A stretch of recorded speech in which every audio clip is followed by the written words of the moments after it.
अत्यंत गर्व का क्षण है। माननीय उपराष्ट्रपति महोदय,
मंच की ओर आते हुए माननीय उपराष्ट्रपति महोदय।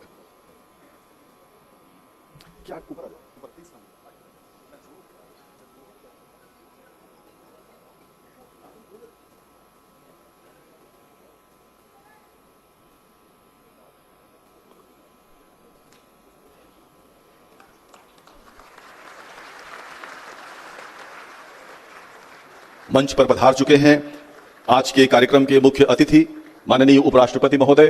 कृपया आप सभी राष्ट्रगान के लिए अपने स्थान पर खड़े हो जाएं। माननीय मुख्यमंत्री महोदय, माननीय राज्यपाल महोदया सभी मंच पर हैं। कृपया आप सब राष्ट्रगान के लिए खड़े हो जाएं।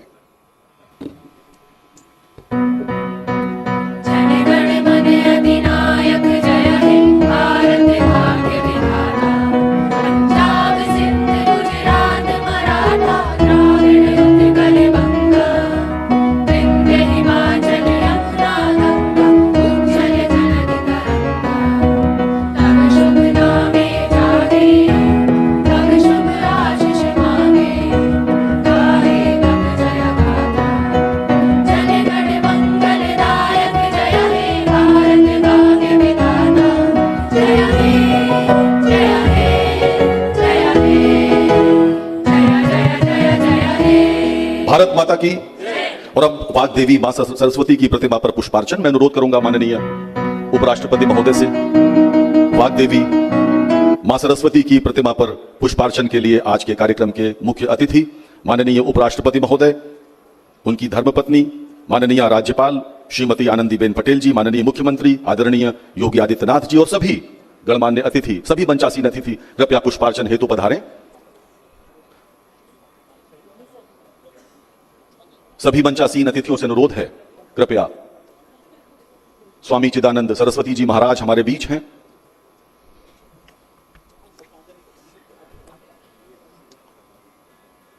मां वाग देवी की प्रतिमा पर पुष्प अर्पित करते हुए माननीय उपराष्ट्रपति महोदय, लखनऊ की धरती पर मां सरस्वती को प्रणाम।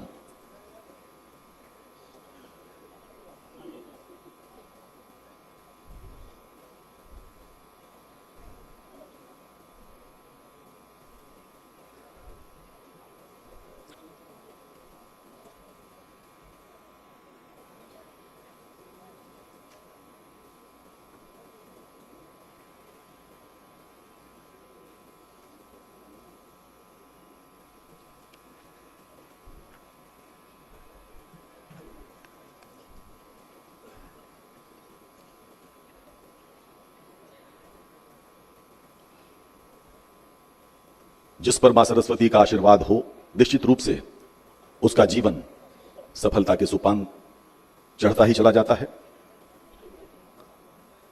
बहुत बहुत धन्यवाद सभी महानुभावों का।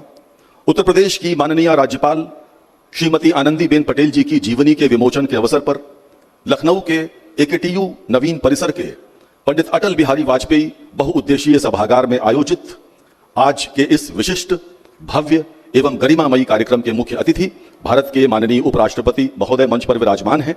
मैं सबसे पहले अनुरोध करूंगा उत्तर प्रदेश के माननीय मुख्यमंत्री आदरणीय योगी आदित्यनाथ जी से कृपया गंगा जल का कलश भेंट कर माननीय उपराष्ट्रपति महोदय का लखनऊ की धरती पर स्वागत करें। उत्तर प्रदेश के 24 करोड़ निवासियों की ओर से यह गंगा जल का कलश माननीय मुख्यमंत्री महोदय भेंट कर रहे हैं।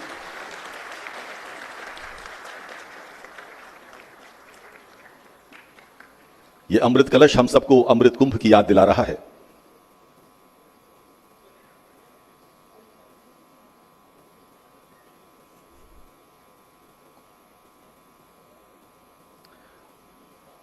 श्रीमती सुदेश धनखड़ जी का सम्मान, बहुत बहुत धन्यवाद। और अब मैं अपर मुख्य सचिव श्री राज्यपाल डॉक्टर सुधीर महादेव बोबड़े जी से अनुरोध करता हूं कि कृपया उपराष्ट्रपति महोदय का अंग वस्त्र पहनाकर सम्मान करें।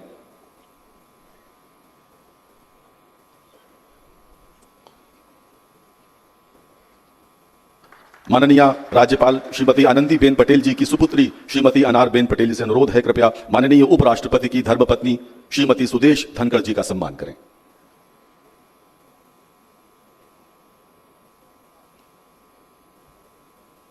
हम गौरवान्वित हैं कि हमारे बीच धनखड़ दंपति उपस्थित हैं।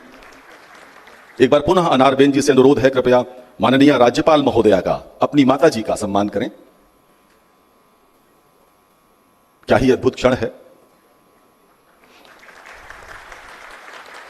मैं संजय भाई से अनुरोध करूंगा जो माननीय राज्यपाल के सुपुत्र हैं, कृपया माननीय मुख्यमंत्री आदरणीय योगी आदित्यनाथ जी का सम्मान करें। श्री संजय भाई।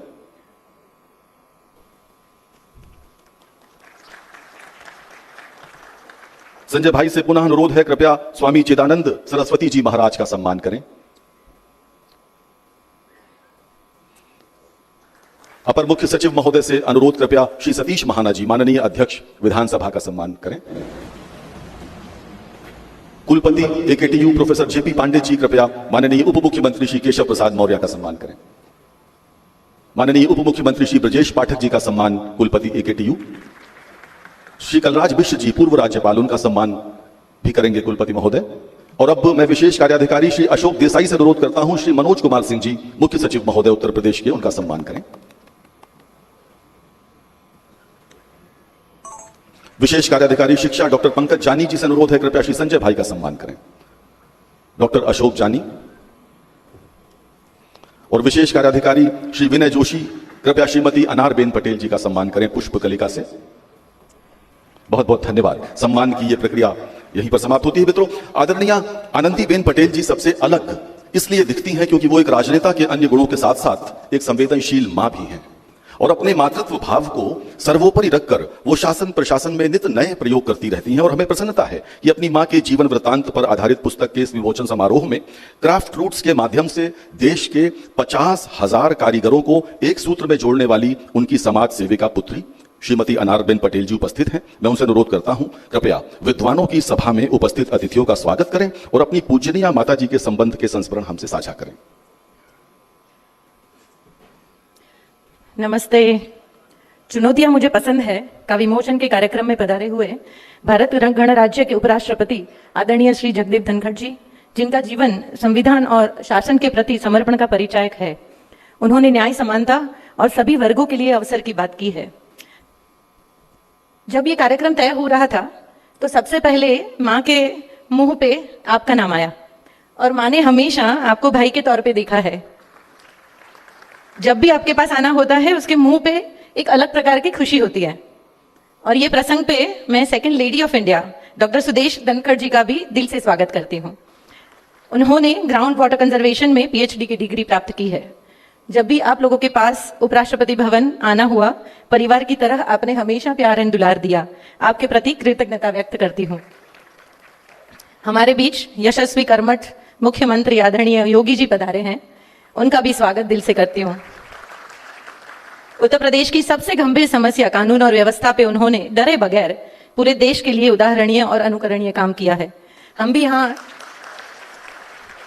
हम भी छोटे थे और जब जब उत्तर प्रदेश आते थे तो सूचना मिलती थी कि आपको किसी के बगैर शाम को 7 बजे के बाद बाहर निकलना नहीं है।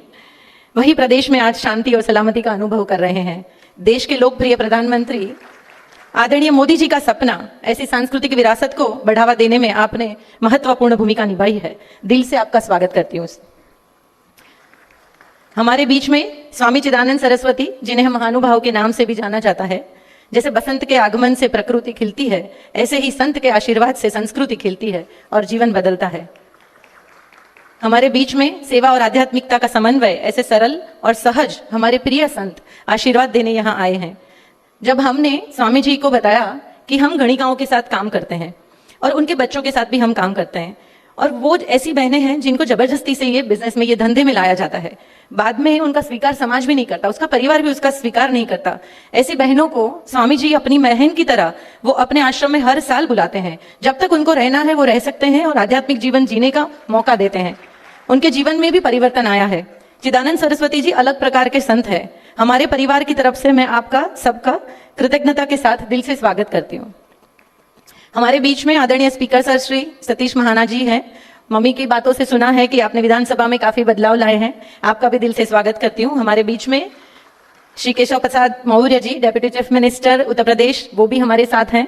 हमारे बीच में Brijesh Pathak ji, deputy chief minister Uttar Pradesh, वो भी हमारे साथ है। आप दोनों का बहुत दिल से स्वागत करते हैं। मेरा बड़ा भाई संजय, हमेशा ऐसा होता है ना कि माँ बाप के बाद सबसे पहला प्यार देने वाला अगर कोई होता है तो वो भाई बहन का संबंध होता है, और वो सब रिश्तों से बड़ा होता है। ऐसा मेरा भाई। हमारे बीच में फॉर्मर गवर्नर कलराज मिश्रा जी हैं, उनका भी स्वागत करती हूँ। चीफ सेक्रेटरी मनोज कुमार सिंह भी यहाँ पे हैं। हमारे बीजेपी के पक्ष प्रमुख उत्तर प्रदेश भूपेंद्र चौधरी जी का भी मैं स्वागत करती हूँ। राजभवन के अधिक मुख्य सचिव श्री सुरेश बोबड़े जी का स्वागत करती हूँ। और हमारे बीच में cabinet ministers, MP, MLA, Uttar Pradesh के सम्मानीय लोग, मीडिया, और हमारे तीनों राइटर जो शायद मम्मी के साथ, अशोक देसाई माँ के साथ करीबन 25 साल से ज्यादा समय उन्होंने बिताया है। पंकज कुमार जानी, उन्होंने भी ये बुक में सहायता की है, और विनय जोशी जी, उन्होंने पूरा संकलन किया है। मैं तीनों के प्रति अपनी कृतज्ञता व्यक्त करके और आप सबका दिल से स्वागत करती हूँ। मेरी माँ की बात करूं तो मैं ऐसा मानती हूँ कि हमेशा हम बोलते हैं माँ तो हमारी नहीं रह जाती, सबकी माँ, और माँ ने इसीलिए इसी तरीके से अपना जीवन जिया है। और आज मैं ऐसा समझती हूँ कि बुक का इनॉग्रेशन नहीं है, ये जीने के लिए हम सब इकट्ठा हुए। ये बुक की चुनौतियां मुझे पसंद है, ये सिर्फ उनकी कहानी नहीं है बल्कि सबके लिए प्रेरणा है। माँ का जीवन शब्दों से ऊपर है। उन्होंने पल पल उभरा है, अपने आप को संवारा है। और मैंने माँ के बहुत सारे गुणों में से मैं 3 गुण की बात करूंगी जो हमने बहुत बचपन से मैंने तो देखा है, और शायद आप लोगों ने भी साथ में काम करते हुए अनुभव किया होगा। सबसे पहले बोलूंगी तो करेज, आत्मबल। और एक लेडी होने के कारण मैंने मम्मी को हर सिचुएशन से लड़ते देखा है। मैंने कभी उनकी आंखों में आंसू नहीं देखे कि कोई संजोग खराब है तो मैंने कभी मम्मी को रोते नहीं देखा। हमेशा ये सिखाया, आंसू हमेशा करुणा के होने चाहिए और संजोग से लड़ना चाहिए। तो यही उनका अंदर का बल है। वो मेरे परिवार के अंदर, मेरे सगे मामा के घर में बाल लगना, चाइल्ड मैरिज को रुकाना हो, या फिर कोई भी छोटी से छोटे समाज में बदलाव लाने हो, और उसके लिए अगर उनको परिवार के सामने भी खड़ा होना हो, वो हमेशा वो करेज के साथ खड़ी रही हैं। और मैं मानती हूं कि यही गुण है शायद देश के डेवलपमेंट में। अगर इसी तरीके के लोग अगर होते हैं और इसी तरीके के जीवन लोग जीते हैं तो मुझे लगता है कि शब्दों से परे ये जो शब्द होते हैं ना, वो ज्यादा बड़े हो जाते हैं, जीवन बड़ा हो जाता है। दूसरा मम्मी का मुझे जो हम लोगों ने देखा है वो है जिम्मेदारी के प्रति समर्पण, कर्म। और उनके जीवन में हर जिम्मेवारी को उन्होंने बखूबी निभाया। कई बार हमारे सपने बड़े होते हैं और कई बार हमको ऐसा लगता है कि हमको छोटा पद मिल गया। हमने देखा है कि उनको बड़ा या छोटा कोई भी पद मिला, उन्होंने हर छोटी जिम्मेवारी को ईमानदारी से निभाया, और इस जिम्मेवारी में बेस्ट हो सकता है वो उन्होंने किए। हमारे 200 लोगों का बड़ा परिवार, मुझे नहीं याद है कि एक भी बार ऐसा सिचुएशन आया हो और मम्मी खड़ी नहीं हुई हो। ऐसे उनके काम और छोटे काम को हमेशा उन्होंने कर्म में परिवर्तित किया है। और तीसरी बात बोलूंगी तो वो है संबंध। मैं देखती हूँ कि वो हमेशा एक चीज बोलते हैं कि संबंधों में स्वार्थ नहीं रखना। ऊपर वाले ने हमको इकट्ठा किया है, कुछ तो मैसेज होगा, कोई बड़ा छोटा नहीं होता, बस इंसान की इंसानियत के लिए हमेशा खड़े रहो। नोन अननोन नहीं होता, हम जिस पोजीशन पे होते हैं वो पोजीशन सबको हो सके इतनी मदद हमको करनी चाहिए। स्वार्थ लंबा नहीं चलता है, कर्म ही साथ में रहते हैं। माँ ने हर रोल, चाहे वो डॉटर है या सिस्टर है, टीचर है या प्रिंसिपल, वाइफ है, सोशल वर्कर है, लीडर है, माँ है, दादी है, नानी है, अब तो परदादी भी बन गई, सब रोल को उन्होंने इतने बढ़िया से निभाया है। माँ, हम सब पूरा परिवार आपको बहुत प्यार करते हैं। आपके जीवन से हम सतत सीख रहे हैं। मैं दिल से कृतज्ञता परिवार की तरफ से व्यक्त करती हूँ। बी प्राउड ऑफ यू माँ। Thank you. धन्यवाद श्रीमती अनारबेन जी एक भावनात्मक स्वागत संबोधन के लिए। आज से लगभग 85 वर्ष पूर्व पराधीन भारत के गुजरात के एक पिछड़े गांव खरोड़ में एक बालिका का जन्म होता है। एक भरे पूरे परिवार में जन्मी यह बालिका खेती पशुपालन के अपने प्रारंभिक जीवन से बाहर निकलकर शिक्षिका और प्राचार्य की यात्रा तय करते हुए अपनी मेहनत, लगन और अदम्य इच्छा शक्ति के बल पर गुजरात की पहली महिला मुख्यमंत्री और मध्य प्रदेश, छत्तीसगढ़ और उत्तर प्रदेश के राज्यपाल के पदों तक की यात्रा करती है। जी हां, मैं बात कर रहा हूं उत्तर प्रदेश की माननीय राज्यपाल श्रीमती आनंदीबेन पटेल की। जितने कष्ट कंटकों में है जिनका जीवन सुमन खिला, गौरव गंध उन्हें उतना ही यत्र तत्र सर्वत्र मिला। आइए देखते हैं श्रीमती आनंदीबेन पटेल जी के जीवन पर आधारित ये डॉक्यूमेंट्री। जब कोई अपनी माटी की ताकत को पहचानता है, अपनी हवाओं की खुशबू का एहसास करता है, अपने मन के आकाश को व्यापकता देता है, अपने अंदर की ऊर्जा से रूबरू होता है और अपनी संस्कृति के निर्मल प्रवाह को आत्मसात करता है, तब वह राष्ट्र की धरोहर बन जाता है। बड़े बड़े बदलाव उसके हाथों होने लगते हैं। वह जहां होता है वहीं प्रकाश फैल जाता है। ऐसी हैं हम सबकी आनंदीबेन। गुजरात के महसाणा जिले का एक छोटा सा गांव खरोड़, 20वीं शताब्दी की शुरुआत का वह कालखंड जब देश अंग्रेजों के अधीन था और हमारे गांव रूढ़ियों के दुष्चक्र से जकड़े हुए थे।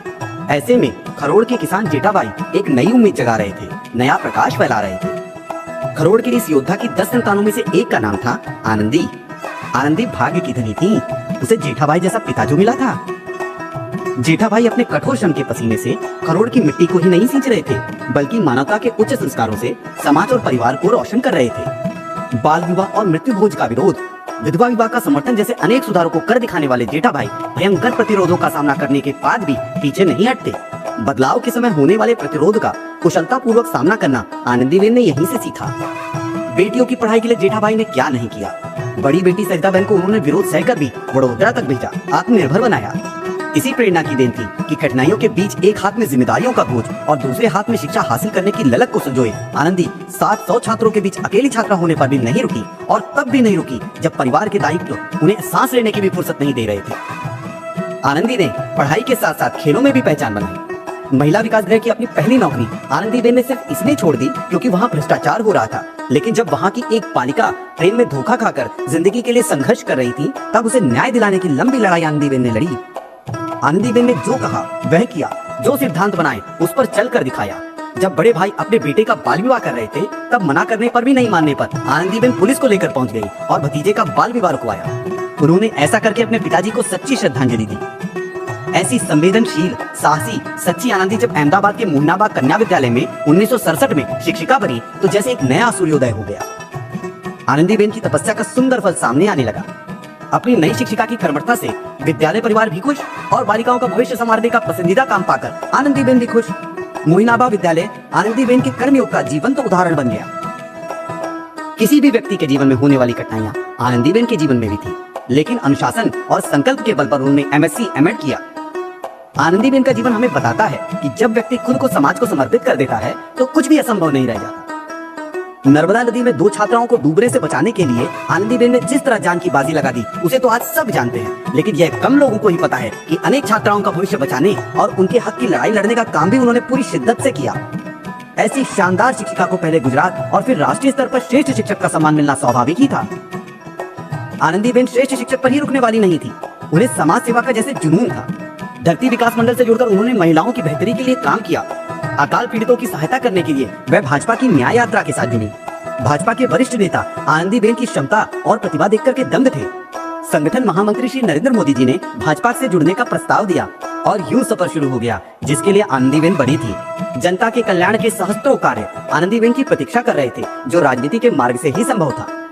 हमारे शास्त्रों में राजनीति का जो कल्याणकारी स्वरूप वर्णित है, उसी के अनुरूप आनंदीबेन ने राजनीति को शोभन कर्म बनाया और बताया कि एक सच्चा राजनीतिज्ञ क्या नहीं कर सकता।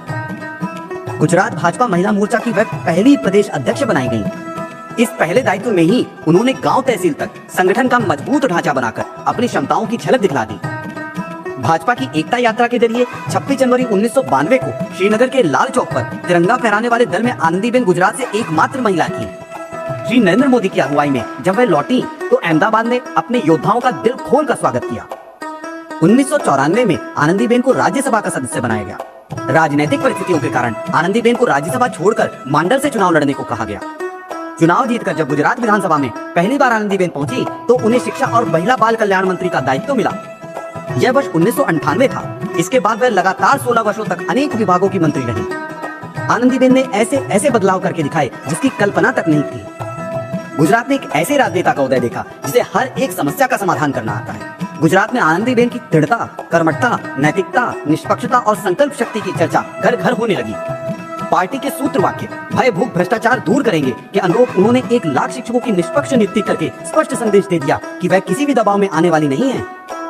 शिक्षा विभाग के कार्यों से आनंदीबेन ने गुजरात की जनता का दिल जीत लिया। महिला व बाल विकास विभाग की स्थापना भी आनंदीबेन ने ही कराई। लाखों बच्चों की बुनियाद मजबूत करने वाली आंगनवाड़ियों को आनंदीबेन ने ही अपनी सर्वोच्च प्राथमिकता बनाया। आज राज्यपाल के रूप में भी वह उत्तर प्रदेश की आंगनवाड़ियों की पुष्टि का काम इतने बड़े पैमाने पर कर रही हैं, जिसकी कोई दूसरी मिसाल नहीं मिलती। राजस्व मंत्री के रूप में ऐतिहासिक सुधारों की आनंदीबेन ने एक ऐसी झड़ी लगा दी कि उन्हें गुजरात का टोडरमल कहा जाने लगा। एक आदेश से उन्होंने लाखों महिलाओं को स्थायी संपत्तियों का स्वामिनी बना दिया। 60 साल से जमीन के कागजों का इंतजार कर रहे हजारों किसानों के दस्तावेज पुणे से मंगवाए। मरून विलेज की समस्या को दूर किया। आनंदीबेन ने किसी समस्या को अधूरा नहीं छोड़ा। हर बार उन्होंने यही कहा, चुनौतियां मुझे पसंद हैं। नर्मदा नहर का रुका हुआ काम जब आगे नहीं बढ़ पा रहा था, तब मोदी जी ने यह दायित्व आनंदीबेन को सौंपा। सिर्फ 18 महीनों में 1 लाख हेक्टेयर भूमि का अधिग्रहण करके आनंदीबेन ने बता दिया कि जनता के लिए काम कैसे किया जाता है और संकल्प से सिद्धि कैसे होती है। गुजरात की पहली मुख्यमंत्री के रूप में श्री नरेंद्र मोदी जी जैसे कर्मयोगी और अद्भुत प्रतिभा संपन्न राजनेता की विरासत को जिस कुशलता से आनंदीबेन ने बढ़ाया और गुजरात की गतिशीलता को कायम रखा, उससे एक बार फिर स्पष्ट हो गया कि आनंदीबेन में एक महान राजनेता के सभी गुण विद्यमान हैं। आनंदीबेन आज उत्तर प्रदेश की राज्यपाल हैं। इससे पूर्व वह मध्य प्रदेश और छत्तीसगढ़ की राज्यपाल भी रह चुकी हैं। राज्यपाल के रूप में उन्होंने बड़ी लकीर खींची है। राजभवन आज लोक प्रेरणा का केंद्र बन गया है। आनंदीबेन ने अपने कार्यों से यह सिद्ध किया है कि राजभवन शान शौकत दिखाने वाली इमारत भर नहीं है, बल्कि राजभवन वह है जहां लोक की ध्वनियां प्रतिध्वनित होती हैं। आनंदीबेन के अनुभवों के अमृत का ही कमाल है कि आज उत्तर प्रदेश के 8 विश्वविद्यालयों को नैक की सर्वोच्च ग्रेड A++ हासिल हुई है। यहाँ के विश्वविद्यालय नित्य नई सफलताएं अर्जित कर रहे हैं। आनंदीबेन सौभाग्य का प्रतीक है। उन्हीं के समय श्री काशी विश्वनाथ कॉरिडोर बना, अयोध्या में श्री राम मंदिर का शिलान्यास हुआ, हम सबके आराध्य श्री रामलला विराजमान हुए और पूरे विश्व को अचंभित करने वाले महाकुंभ का सफल आयोजन हुआ। जी हाँ, यह हम सबका सौभाग्य है कि आज हमारे बीच आनंदीबेन जैसा सच्चा राजनेता मौजूद है, जिसने संवेदनशीलता का पक्ष सबसे ऊपर रखकर अपने प्रत्येक दायित्व को संपूर्णता के साथ निभाया है और अपने हर एक पल को जनता के लिए समर्पित कर दिया है। हमें उन पर गर्व है। भारत भूमि की अनमोल रत्न आनंदीबेन के प्रति हम नतमस्तक हैं। मित्रों, आपको जानकर आश्चर्य होगा कि इस डॉक्यूमेंट्री का निर्माण किसी बहुत बड़े प्रोडक्शन हाउस ने नहीं किया, बल्कि राजभवन के IT सेल ने किया है। इसका आलेख विनय जोशी जी ने लिखा, निर्देशन डॉक्टर सुधीर बोबडे साहब का था और इसकी प्रेरणा स्वयं माननीय राज्यपाल महोदया थी। तो राजभवन के IT सेल की डॉक्यूमेंट्री अभी आप देख रहे थे और अब समय है पुस्तक के विमोचन का। चुनौतियां मुझे पसंद हैं। मैं अत्यंत विनम्रतापूर्वक अनुरोध करता हूं आज के कार्यक्रम के मुख्य अतिथि आदरणीय श्री जगदीप धनखड़ जी एवं अन्य सभी मंचासीन अतिथियों से, एवं साथ में इस जीवन वृत्तांत की लेखक त्रयी श्री अशोक देसाई, डॉक्टर पंकज जानी और विनय जोशी जी से कृपया आप सभी मंचासीन अतिथियों के साथ इस पुस्तक का विमोचन करने का कष्ट करें।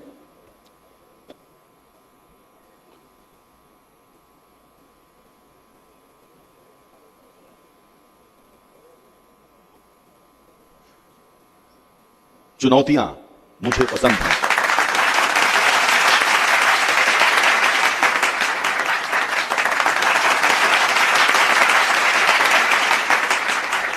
हॉल में आपकी तालियां कम हैं, इलेक्ट्रॉनिक तालियां ज्यादा सुनाई पड़ रही हैं।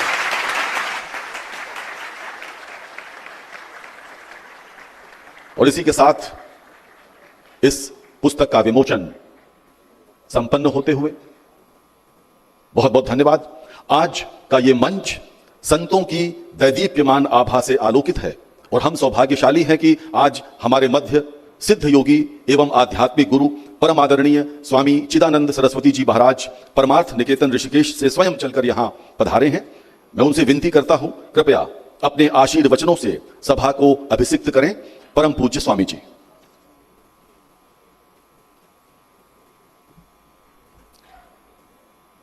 मंगलम भगवान विष्णु मंगलम गरुड़ध्वज ध्वजः मङ्गलं पुण्डरीकाक्षो मङ्गलायतनो हरिः ॐ सहनावतु सहनौ भुनक्तु सह वीर्यं करवावहै तेजस्विनावधीतमस्तु मा विद्विषावहै ॐ शान्तिः शान्तिः शान्तिः। भारत गणराज्य के उपराष्ट्रपति आदरणीय श्री जगदीप धनखड़ जी, उत्तर प्रदेश को उत्तम प्रदेश और पूरे विश्व में महाकुंभ और अन्य रचनाओं से परिचित करा देने वाले मेरे प्रिय अभिन्न और आदरणीय श्री मुख्यमंत्री योगी आदित्यनाथ जी, और जिनके वजह से, जिनके कारण आज हम यहाँ पर हैं, ऐसी हमारी मातृ हृदया जिनका जीवन एक संदेश है, ऐसी उत्तर प्रदेश की माननीय गवर्नर श्रीमती आनंदीबेन जी, मंच पर विराजमान सभी उपस्थित सम्मानित वृंद, समस्त सम्मुख बैठे सभी सम्मानित वृंद, मातृशक्ति, मेरी प्यारी बहनों और भाइयों, मुझे चुनौतियां पसंद हैं। What a test. मुझे लगता है कई बार चुनौतियां हमें पसंद करती हैं। बहुत कम लोग होते हैं, हमें चुनौतियां पसंद हैं, लेकिन चुनौतियां हमें पसंद करें, ये बहुत बड़ी बात है। और ये वो तीनों महानुभाव हैं जिनको चुनौतियों ने पसंद किया है, और चुनौतियों में खड़े रहकर जिन्होंने चुनौतियों को स्वीकार किया, चुनौतियों में खड़े रहकर कुछ नया चुना, कुछ नया बुना। आपदा भी आई, उसे अवसर बना दिया, जो अवसर मिला उसे उत्सव बना दिया। मैंने राजभवन में देखा, जब कोरोना था, उसके बाद में आया, उस कोरोना में भी उन्होंने हर कोने को सजा दिया। कुछ लोगों की फितरत होती है, और मुझे तो लगता है कि उनका जीवन विविधता का वैभव है, उनका जीवन परिवर्तन की सुगंध है, उनका जीवन वो कन्या का, पहली कन्या जो सबसे पहले अपने गांव में पढ़ने के लिए आगे बढ़ी, और फिर इतना आगे बढ़ी कि आज न जाने राज्यसभा, विधानसभा, फिर विभिन्न मंत्रालय, फिर मुख्यमंत्री पद, और आज उत्तर प्रदेश के गवर्नर के रूप में हम सबके समक्ष हैं कि यस, उन्होंने दिखाया, प्रतीक है उनका जीवन कि पढ़ेंगे तो आगे बढ़ेंगे, और महिला सशक्तिकरण का प्रतीक उनका जीवन। और मुझे तो लगता है कि अंधेरों को कहाँ हिम्मत है, अंधेरों में कहाँ हिम्मत है मेरे जीवन में आ सके। मैं सवेरा थी, सवेरा हूं और सवेरा रहूंगी। जिन मुश्किलों में मुस्कराना हो मना, जिन मुश्किलों में मुस्कराना हो मना, उन मुश्किलों में मुस्कराना धर्म है। जिस वक्त जीवन गैर मुमकिन सा लगे, उस वक्त अपने फर्ज को निभाना धर्म है। और उस फर्ज को निभाने के लिए उन्होंने क्या नहीं सहा, क्या नहीं किया, लेकिन चलती रही, बढ़ती रही। सच तो यह है, इस युग में नारी होना ही अपने आप में एक चैलेंज है।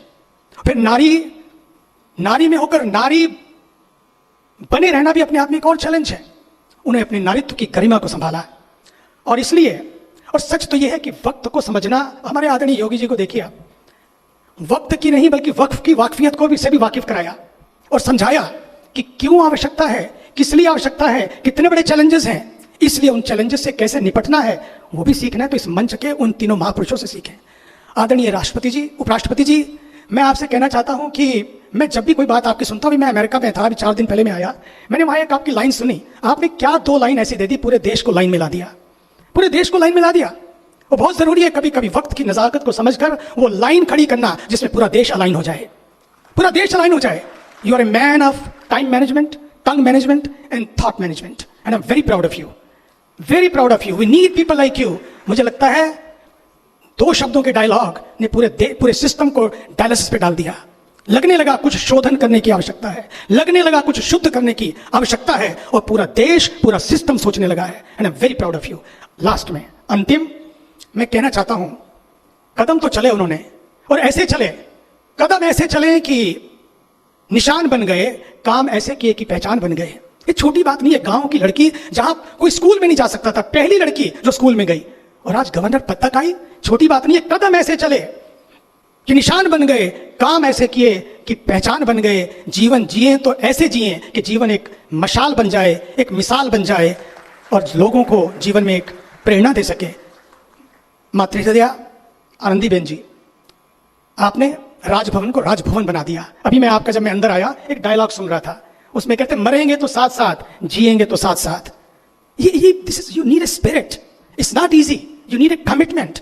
लास्ट कि एक साथ काम करेंगे, एक साथ रहेंगे, एक बात है, लेकिन एक रूप होकर रहेंगे, ये बड़ी मुश्किल बात होती है। ऊपर और नीचे का बहुत बड़ा अंतर आ जाता है। उस अंतर को राजभवन ने मिटाया है, उस अंतर को आपके जीवन ने मिटाया है। इसलिए चुनौतियां मुझे पसंद हैं, और चुनौतियों को आप पसंद हैं। बस इसी तरह से ये चुनौतियों को झेलते हुए देश, आज तो बहुत बड़ी चुनौती इस देश के सामने है। आइए उस चुनौती को भी हम सबको मिलकर झेलना है, आगे बढ़ना है, एक होकर रहना है। आदरणीय योगी जी कहते हैं कि एक रहेंगे तो सेफ रहेंगे। भारत माता की वंदे। धन्यवाद। बहुत बहुत धन्यवाद स्वामी जी। और स्वामी जी हमारे मध्य हैं और रुद्राक्ष के 3 पौधे लेकर आए हैं। माननीय उपराष्ट्रपति महोदय को रुद्राक्ष का पौधा भेंट करेंगे, माननीय राज्यपाल महोदय को और माननीय मुख्यमंत्री महोदय को।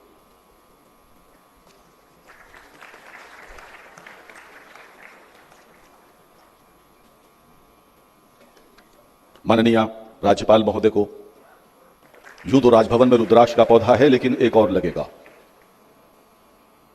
माननीय मुख्यमंत्री महोदय को बहुत बहुत धन्यवाद। स्वामी जी बहुत धन्यवाद।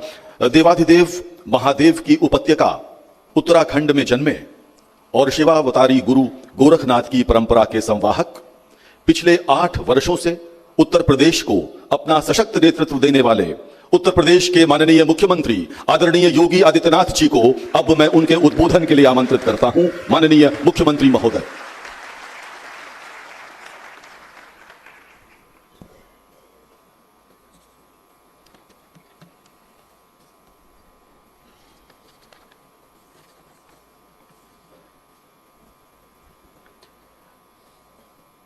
आज के इस समारोह के मुख्य अतिथि भारत के माननीय उपराष्ट्रपति आदरणीय श्री जगदीप धनखड़ जी, डॉक्टर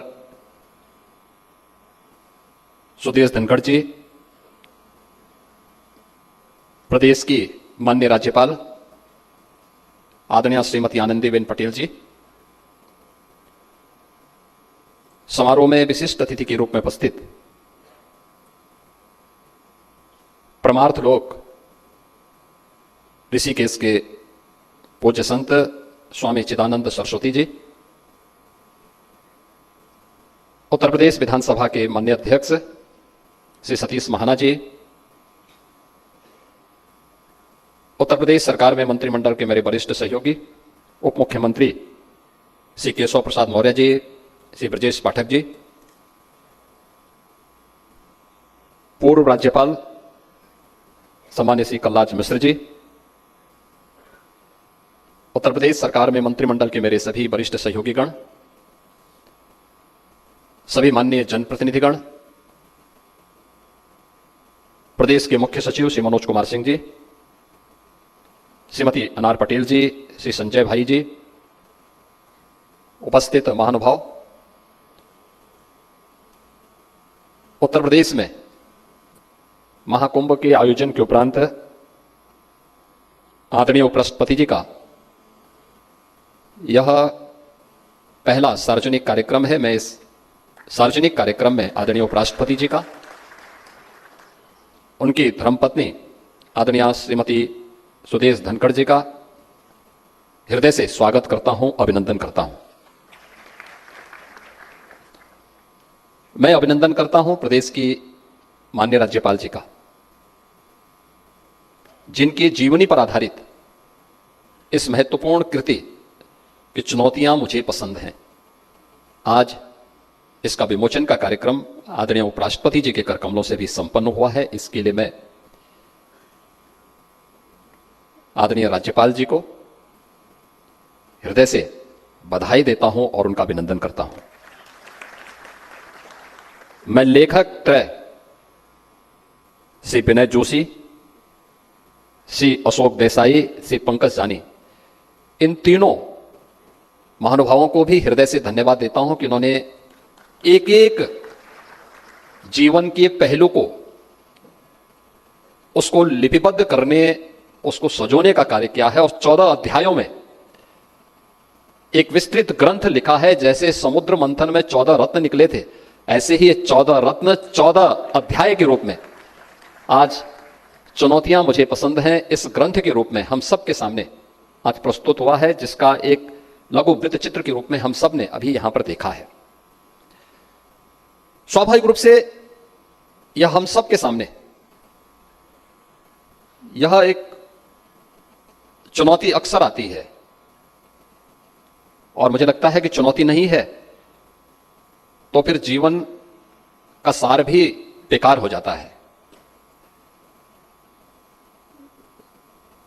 और जब चुनौती है तो यह अक्सर सही बैठता है कि अवसर सबको मिलते हैं, लेकिन कुछ बिखर जाते हैं, कुछ निखर जाते हैं। निखरते वही है जो लोग चुनौती को स्वीकार करते हुए हंसते हंसते उसको गले लगा करके अपना मार्ग प्रशस्त करते हैं, और बिखरते वही हैं जो चुनौती से पलायन करते हैं। चुनौती से पलायन ये अपने आप में बिखरने का एक मार्ग होता है, पतन का एक मार्ग होता है, और जो चुनौती को स्वीकार करते हुए मार्ग प्रशस्त करते हैं वही निखर करके लोगों के लिए एक प्रेरणा बन जाते हैं।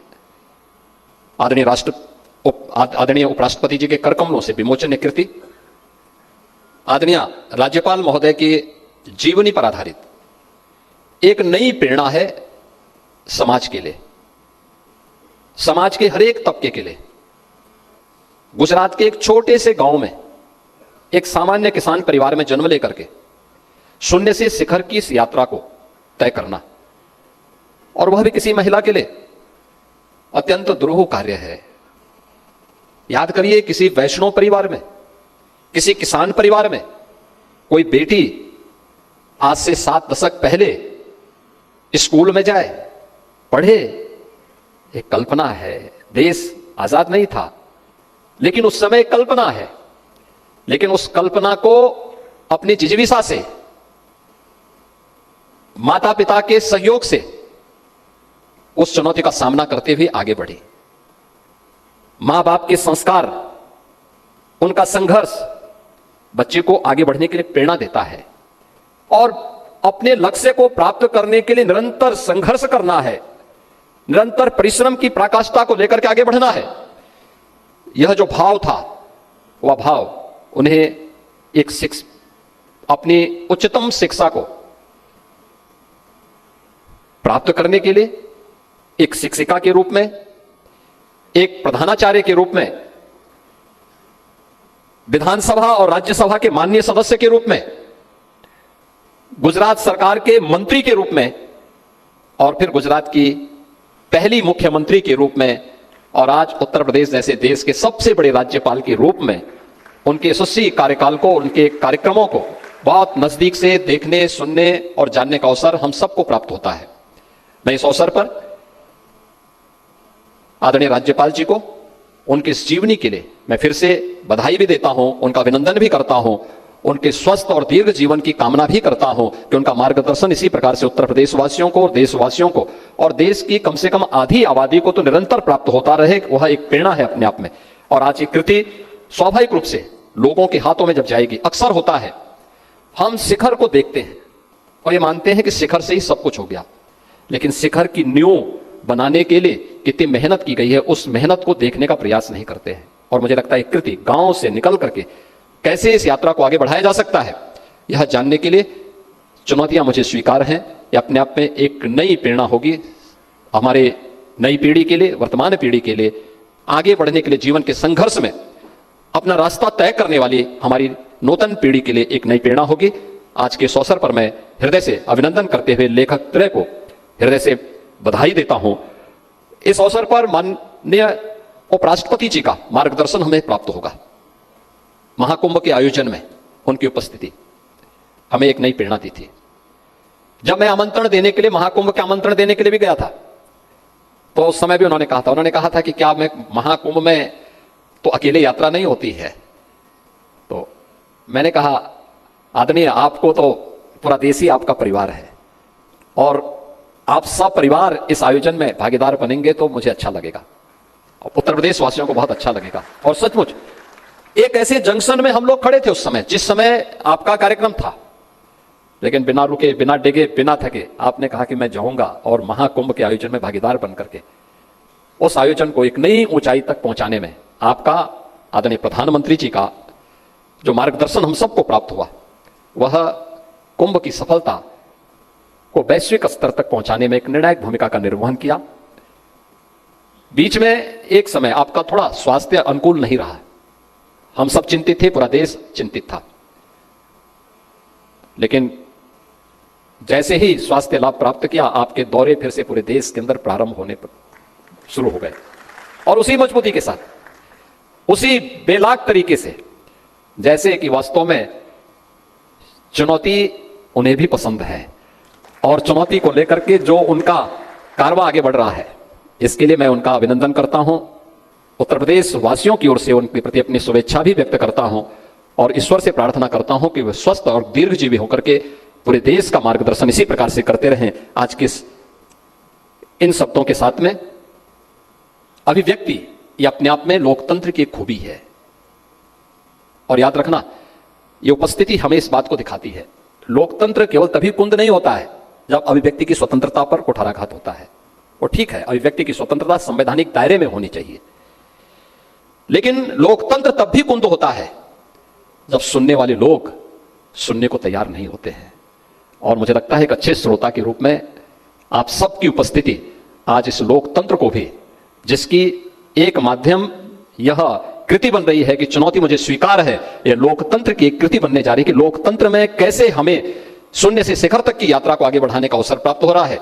और दूसरी कि यहां पर इतने बड़े पैमाने पर आप सब आदरणीय राज्यपाल जी के जीवनी पर आधारित इस पुस्तक और आदरणीय मुख्य अतिथि को सुनने के लिए यहां पर इतनी बड़ी संख्या में उपस्थित हुए हैं। आप सबका भी मैं हृदय से अभिनंदन करते हुए अपनी शुभकामनाएं देता हूं। धन्यवाद। जय हिंद। बहुत बहुत धन्यवाद माननीय मुख्यमंत्री महोदय। 1958 में स्कूली शिक्षा के दौरान प्राप्त वीर बाला सम्मान से लेकर 1993 में माननीय राष्ट्रपति द्वारा श्रेष्ठ शिक्षक सम्मान से सम्मानित होने तक, बीजिंग में भारतीय महिलाओं का प्रतिनिधित्व करने से लेकर शिक्षा एवं पोषण के लिए बालिकाओं के सदा प्रयासरत रहने वाली उत्तर प्रदेश की माननीय राज्यपाल श्रीमती आनंदीबेन पटेल जी का जीवन एक महागाथा है, एक सामान्य भारतीय स्त्री के संघर्ष, तपस्या, जिजीविषा और शक्ति की महागाथा। क्योंकि चुनौतियां उन्हें पसंद रही हैं। जो पानी से नहाते हैं वो सिर्फ लिबास बदलते हैं, जो पसीने से नहाते हैं वो इतिहास बदलते हैं। माननीय राज्यपाल महोदया।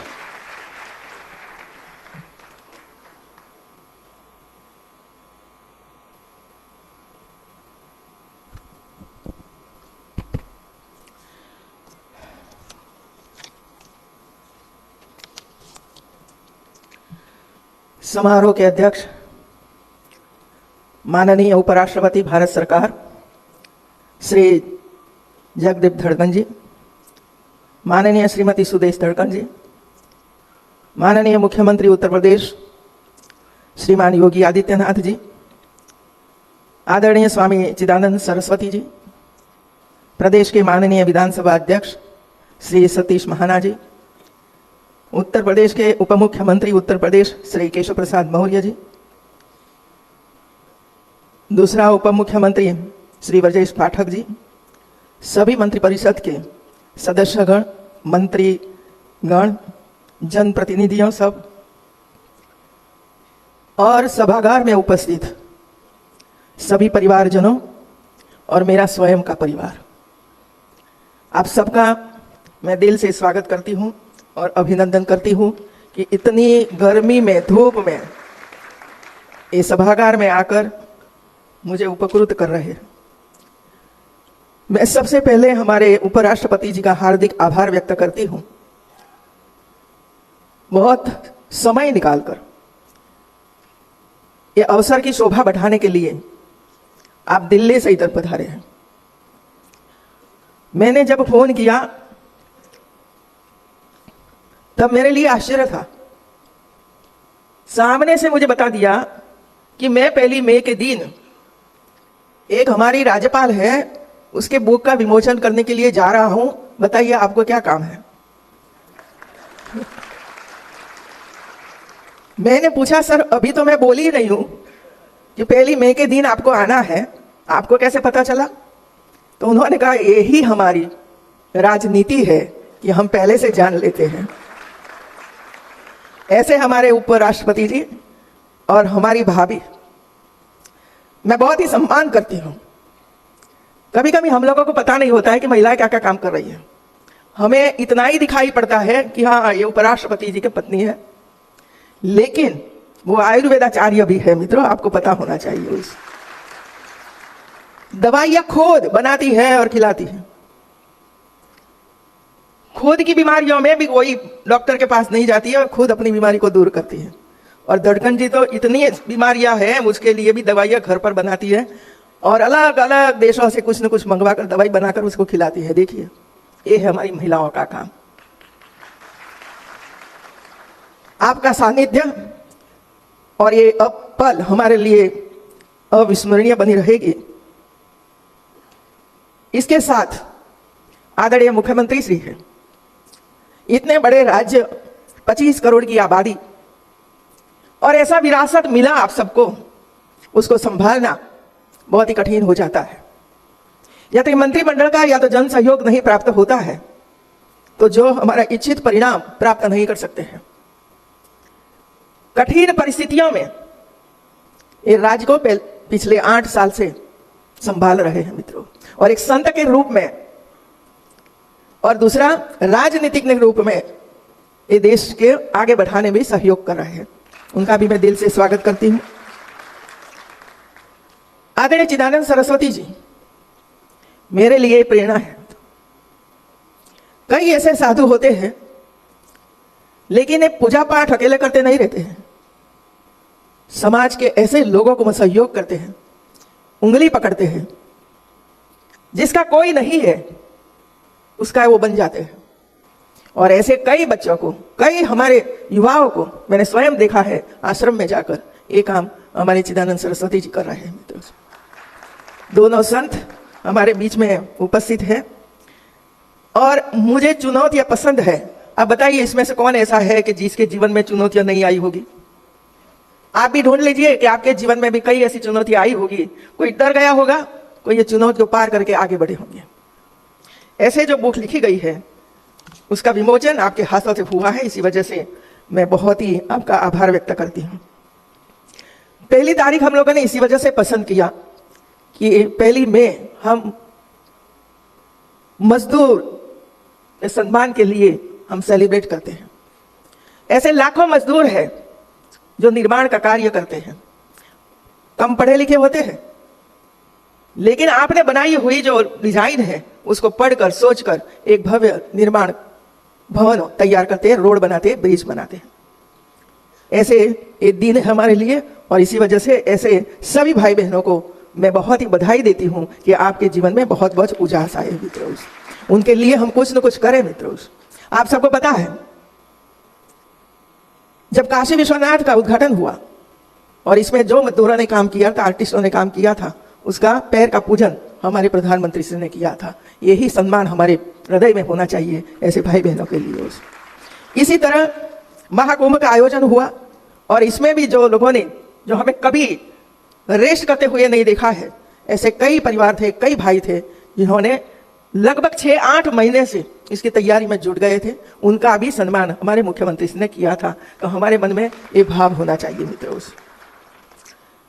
यह पुस्तक जो है ये जीवन की चुनौतियां हैं, परिश्रम है और आत्मबल का लेखा जोखा है मित्रों।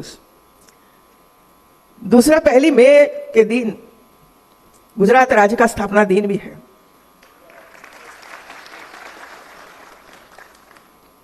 गुजरात सरकार में 3 दिन,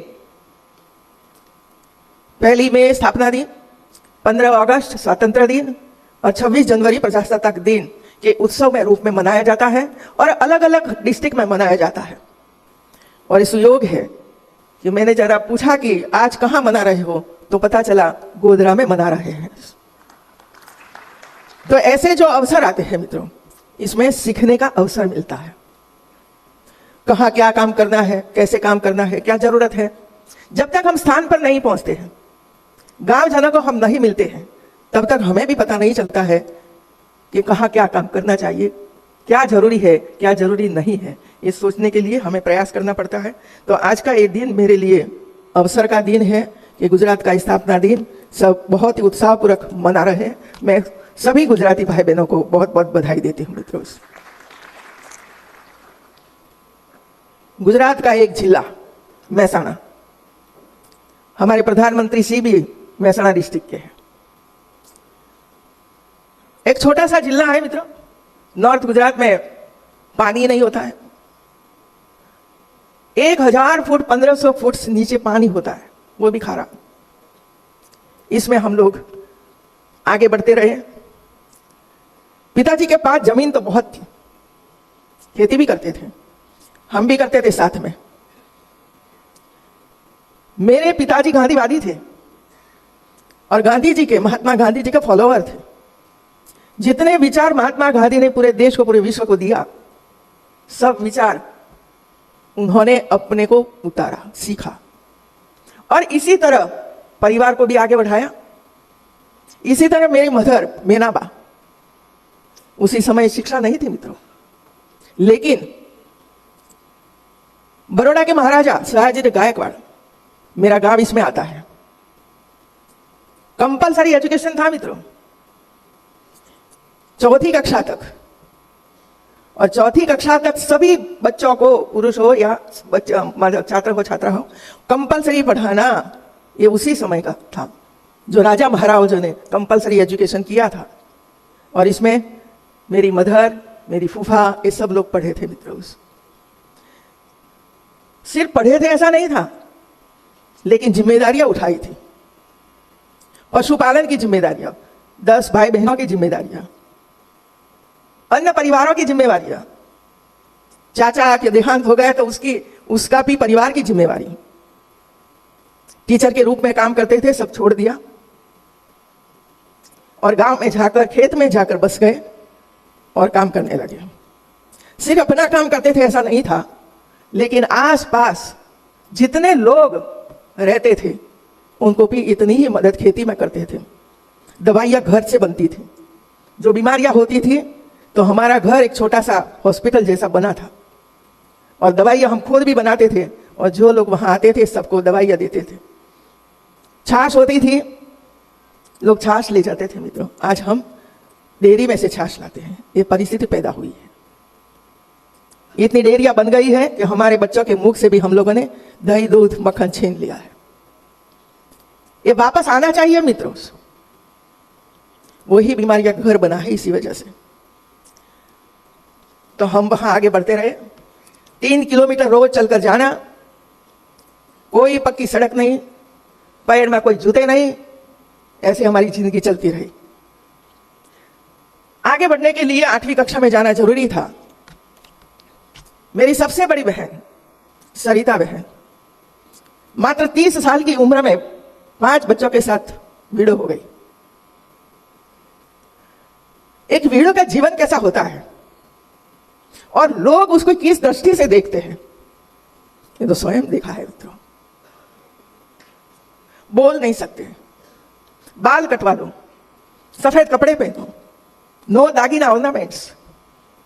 कोई हमारी वो हमारे घर में जो कामकाज होता है, चाहे मैरिज हो चाहे कोई भी हो, नो उपस्थिति आपकी।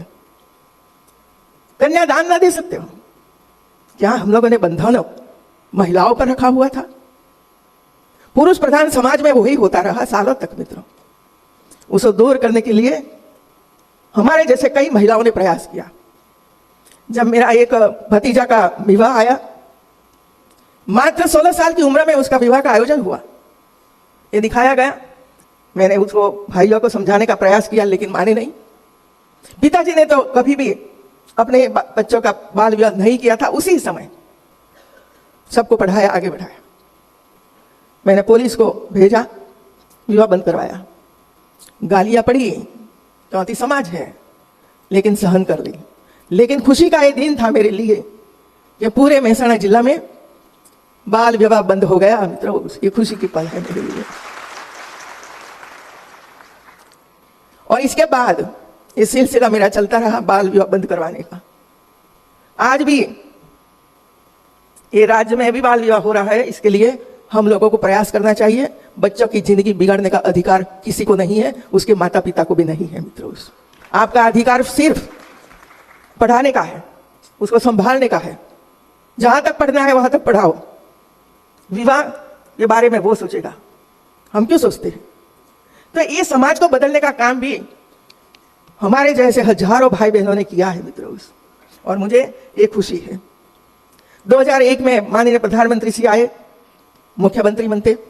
इसके पहले कई ऐसी घटनाएं हुई, किसी को जहर दे दिया और लड़कियां मर गई। हम लोगों ने आंदोलन चलाया। नर्मदा नदी के बंद में स्कूल के बच्चों को लेकर मैं जब नर्मदा बांध दिखाने के लिए गई थी, तब हमारी 2 लड़कियां डूबी पानी में। साहस करके उसको बचाया और इस काम करने के लिए सम्मान भी मिला। लेकिन मेरे लिए टर्निंग पॉइंट बना मित्रों, राजनीति में आने का टर्निंग पॉइंट बना। दूसरा, उसी समय गुजरात में 3 साल तक लगातार अकाल पड़ा था, बारिश नहीं हुई थी। ऐसी स्थिति में किसान की स्थिति हम समझते हैं, पशुओं की स्थिति क्या होती है, तो मैंने मेरे आंख के सामने मैंने देखा है। नरेंद्र मोदी के मार्गदर्शन में न्याय यात्रा का आयोजन हुआ और लगभग 10 जिलों में जहां बारिश नहीं हुई थी, वहां न्याय यात्रा लेकर पार्टी कार्यकर्ताओं, हमारे पक्ष के नेता आदरणीय केशुभाई पटेल, नरेंद्र भाई मोदी सब गए। मैं भी इसमें शामिल हुई। मैं पार्टी में नहीं थी मित्रों, लेकिन मैं शिक्षिका रूप में सब पढ़ती रहती थी, देखती रहती थी। टीवी में भी देखते थे कि कैसी परिस्थिति है। मैं अहमदाबाद में रहती थी, पानी मिलता था, लेकिन अहमदाबाद से 100 किलोमीटर दूर पानी नहीं मिलता है। तालाब खाली है। तालाब को खोद कर हमारी महिलाएं पानी निकालकर ऐसा गंदा पानी से रसोई भी करती है, पानी पीते भी है। ऐसी करुणामय जिंदगी मैंने देखी है महिलाओं की, बच्चों की। और इसी वजह से 8 दिन यात्रा के साथ में रही और सब कुछ देखा। यात्रा का उद्देश्य देखा, महिलाओं की स्थिति देखी, बच्चों की दयनीय स्थिति देखी, पशुओं की हालात देखी। ये देखते देखते हम वापस आए। आदरणीय नरेंद्र भाई ने मुझे सुझाव दिया कि आप पार्टी ज्वाइन करिए। थोड़ी आनाकानी भी मैंने करी, क्योंकि एक बार स्कूल थी, दूसरी बार बच्चे भी थे, सास को कैंसर था। तो मैंने सोचा कि चलिए एक डिस्ट्रिक्ट का दायित्व संभालूं मैं, एक डिस्ट्रिक्ट। तो दूसरे दिन महिला मोर्चा के अध्यक्ष के रूप में मेरी घोषणा हो गई। तो एक नई जिम्मेवारी, महिलाओं का संगठन तैयार करने की जिम्मेवारी मिली और बहुत दिल से महिला मोर्चा का अध्यक्ष के रूप में पूरे गुजरात का महिलाओं का संगठन आज भी शिखर पर है मित्रों। नर्मदा नदी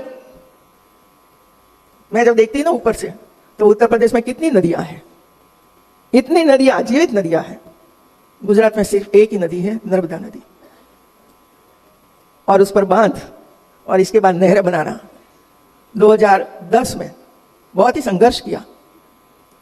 किसान जमीन देने के लिए तैयार नहीं थे, क्योंकि 1960 से काम चलता था।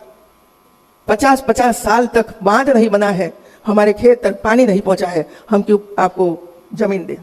एक कठिन परिस्थिति थी, चुनौती थी सरकार सामने। मोदी जी ने मुझे जिम्मेवारी सौंपी कि आप ये काम करिए, क्योंकि मैं राजस्व मंत्री थी।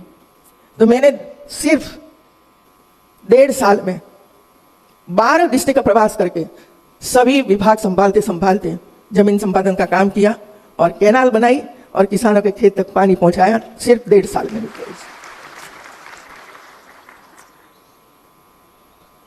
जम्मू कश्मीर में पहलगाम में जो हमारे शहीद हुए हैं, ऐसे सभी परिवारजनों को मैं श्रद्धांजलि देती हूँ। आप सब सोचिए 1990, 91, 92 की स्थिति कैसी थी जम्मू कश्मीर में, महिलाओं की स्थिति कैसी थी, चुनौतीपूर्ण था उसी समय। और आतंकवादियां चैलेंज करते थे कि आइए कश्मीर में आपका राष्ट्रध्वज लहराइए। किसी की हिम्मत नहीं थी कांग्रेस में, लेकिन अटल बिहारी वाजपेयी ने ये चुनौती स्वीकारी मित्रों, और कहा कि हम 26 जनवरी को सुबह में 8 बजे लाल चौक में आएंगे और हमारा प्यारा राष्ट्रध्वज फहराएंगे मित्रों। ये चुनौती झेली थी भारतीय जनता पार्टी ने मित्रों। एकता यात्रा निकली और लगभग 43 दिन कन्याकुमारी से कश्मीर तक ये यात्रा निकले। जरा उसी समय का माहौल देख लीजिए कि कर्मठ कार्यकर्ताओं ने पूरे देश भर में कैसी स्थिति में काम किया था और वहां जाकर ध्वज लहराया था। मुझे खुशी इसी वजह से है कि पूरे देश में से सिर्फ 7 महिलाओं को आमंत्रित किया था, गुजरात में से मैं सिर्फ अकेली थी और हम लोग वहां गए थे। और एक दृश्य मेरे सामने है, आज वहां जो खुशी है ना, ये खुशी के पीछे आप सबका और पूरे देश भर में जो कर्मठ कार्यकर्ता का काम था, उसका ये नतीजा था मित्रों, इसका ये परिणाम था कि आज कश्मीर में हमारा झंडा लहरा रहा है। लेकिन इसके साथ मैं एक बात और जोड़ना चाहती हूँ। जब महाराष्ट्र से ये यात्रा गुजरात में प्रवेश करती थी, उसी समय रोड पर हजारों महिलाएं, आदिवासी भाई बहन खड़े थे। पत्रकार बंधु प्रश्न पूछते थे कि क्यों आए हो, आदिवासी लोगों को क्यों आए हैं, जम्मू कश्मीर देखा है आप लोगों ने, कहाँ आया, लेकिन कोई उत्तर नहीं दे पाता था क्योंकि वो तो बेचारे आदिवासी थे। लेकिन एक महिला ने जो सटीक जवाब दिया था, उसकी साक्षी मैं हूं मित्रों। महिला ने दिए कहा कि हाँ, हम तो आदिवासी हैं, जम्मू कश्मीर कहाँ है मुझे पता नहीं है और कभी जिंदगी में वहां जाने का अवसर भी नहीं मिलने वाला है, हमें पता है, लेकिन हम किसान हैं और हम जो खेती का काम करते हैं ना, उसी समय काम करते करते यदि उंगली पर या तो पैर पर जब कुछ लग जाता है और लहू निकलता है, तो सिर्फ उंगली पर उसकी दर्द नहीं होता है, पूरे शरीर को दर्द होता है। इसी तरह भारत के कोई भी कोने में जब हमारे पर आपत्ति आती है आतंकवादियों द्वारा, तब पूरे देश को इसके दर्द होता है। ऐसा दर्द हमें भी होता है मित्रों। ये थी राष्ट्र भावना मित्रों, ये थी देशभक्ति, और ऐसे देशभक्ति करने वाले हजारों नहीं करोड़ों लोग हमारे बीच में हैं मित्रों। किसानों का तो प्रश्न इधर भी है, वहां भी था। 3 साल तक लगातार प्रयास करके जमीन का सर्वे करवाकर किसानों के नाम से ऑनलाइन करवा दिया। बहुत परिश्रम किया है, सभी अधिकारियों को भी लगाया था मित्रों, सबके प्रयास से। आज आप अमेरिका में बैठे हो तो भी आपकी जमीन सुरक्षित है कि नहीं, वो वहां देख सकते हैं। ये उसी समय किया था जो आज बिचौलियों और माफिया जो काम करते थे ना, इसमें से हमारे किसानों बाहर निकल गए मित्रों। गुजरात के मुख्यमंत्री के रूप में मैंने थोड़ी नई योजना बनाई, क्योंकि ये था मित्रों एक ऐसा व्यक्तित्व था कि जो राजनीति में 13 साल तक काम किया मुख्यमंत्री के रूप में, और इसके पहले लगातार महामंत्री संगठन के रूप में नरेंद्र भाई ने काम किया। उसकी एक प्रकार की आभा थी, हर के दिल में उसके लिए प्रेम था मित्रों। और इसके बाद मुख्यमंत्री बनना बहुत कठिन होता है। कैसे करोगे, पहला प्रश्न हमारे सामने हमारे पत्रकार बंधु देते हैं, लेकिन अवसर मिला, हम लोगों ने निभाया। मां वात्सल्य योजना, युवा स्वावलंबन योजना, स्कूलों में शौच अभी करते हैं हम। मोदी जी के वहां जाने के बाद शौच क्रिया, टॉयलेट वगैरह बना रहे, हम लोगों ने 2001 से लेकर शुरू कर दिया था और 3 साल में पूरा कर दिया था मित्रों। गैर वैचारिक वाहनों के लिए टोल टैक्स माफी, महिलाओं का कैंसर की जांच फ्री और इलाज भी फ्री, नर्मदा जल को खेतों तक पहुंचाने का काम, माता यशोदा अवार्ड, ग्राम सड़कों बनाने के लिए 1 साल में 10,000 करोड़ का आवंटन और काम पूरा करना। ऐसे कई चुनौतीपूर्ण काम उसी समय हम लोगों ने साथ में मिलकर किया। आज मैं सबको याद करती हूँ कि कैसे हम मिलकर काम करते थे, गांव गांव तक जाते थे, सबको मिलते थे और गुजरात को आगे बढ़ाने के लिए काम करते थे। मेरे लिए तो एक सेवा यज्ञ था मित्रों। अवसर मिलता है तो उसको निभाना ही चाहिए। फिर मुझे चेयर मिली न मिली, मुझे गाड़ी मिली न मिली, मुझे खाना मिला या नहीं मिला, मेरा स्वागत हुआ कि नहीं हुआ, उसको भूल जाइए। एक ही बात याद रखिए कि आप ऐसे स्थिति में काम कर रहे हो जो लोग चाहते हैं कि मेरे घर के आगे से रोड निकले और मेरा बच्चा रोड पर जाकर आंगनबाड़ी में पहुंचे, ये चाहते हैं आप लोगों के पास। यही काम हमें करना चाहिए मित्रों। तो ये सेवा यज्ञ अभी भी हम कर रहे हैं। और अवसर मिला मित्रों छत्तीसगढ़ में राज्यपाल के रूप में, मध्य प्रदेश में राज्यपाल के रूप में। तो मध्य प्रदेश में मैंने एक यज्ञ शुरू किया, टीबी मुक्त वो मध्य प्रदेश बनाना। वो सिलसिला चालू रहा। मैं उत्तर प्रदेश में आई, काम तो बहुत ही था, लेकिन जब एक पद पर हम होते हैं तो सभी काम नहीं कर सकते हैं मित्रों। और इसी वजह से आंगनवाड़ियों को प्रायोरिटी दी मैंने, क्योंकि सबसे ज्यादा काम और सबसे ज्यादा जिम्मेवारी, सबसे ज्यादा बच्चे, और ये गरीब के बच्चे, झोपड़पट्टी के बच्चे आते हैं, उस तक पहुंचना हमारा दायित्व बनता है। और ये काम हम लोगों ने शुरू किया। पोषण, गर्भवती माताओं के लिए काम, हीमोग्लोबिन का परीक्षण, सर्वाइकल कैंसर टीकाकरण, विश्वविद्यालय में गुणवत्तापूर्ण उच्च शिक्षा को लेकर प्रयास करना, और नीक और NRI फॉर वर्ल्ड रैंकिंग में आगे बढ़ाना। और इसकी वजह से हमारे उत्तर प्रदेश के बच्चों को जो फायदा हो रहा है, ये खुशी होती है हम सब लोगों को मित्रों। राजभवन केवल प्रशासन इकाई नहीं है, समाज के लिए एक प्रेरणा का केंद्र बने, इसीलिए राजभवन को भी मैंने शैक्षणिक केंद्र बनाया। और हजारों हमारे स्टूडेंट्स देखने के लिए आते हैं, घूमते हैं, सीखते हैं, देखते हैं और खुशी खुशी से घर पर जाते हैं मित्रों। कंप्यूटर लैब बनाई, बच्चों के लिए ज्ञानवर्धक भ्रमण, बालिकाओं के लिए आत्मरक्षा, हस्तशिल्प प्रशिक्षण, महिलाओं के लिए डिजिटल ग्रीन स्कूल, स्वास्थ्य परीक्षण, आधुनिक व्यवसाय, पारंपरिक खेलों, टीबी मुक्त यूपी बनाना, सतत प्रयास, आंगनवाड़ी को साधन संपन्न बनाना। ये सभी काम आप लोग के सहयोग से चल रहा है और मैं चाहती हूँ कि इसको और आगे हम बढ़ाए। जो रह गए उनको भी जल्दी से जल्दी मिले, इसके लिए हमारा हर संभव प्रयास होना चाहिए और ये हम समर्पित भाव से आप कर रहे हैं। HPV वैक्सीन, आज महिलाओं में इतना कैंसर बढ़ गया है मित्रों, हम सोच नहीं सकते हैं। और इसी वजह से HPV वैक्सीन दिलाने का प्रयास किया है। भारत सरकार को भी हम लोग प्रयास कर रहे हैं कि आप शुरू करिए वहाँ। और मैं तो राज्य सरकार को भी कहती हूँ कि आप थोड़ा सा बजट अलॉट करके उत्तर प्रदेश की हमारी छोटी छोटी बच्चियों के लिए HPV वैक्सीन लगवाने का काम शुरू करिए मित्रों।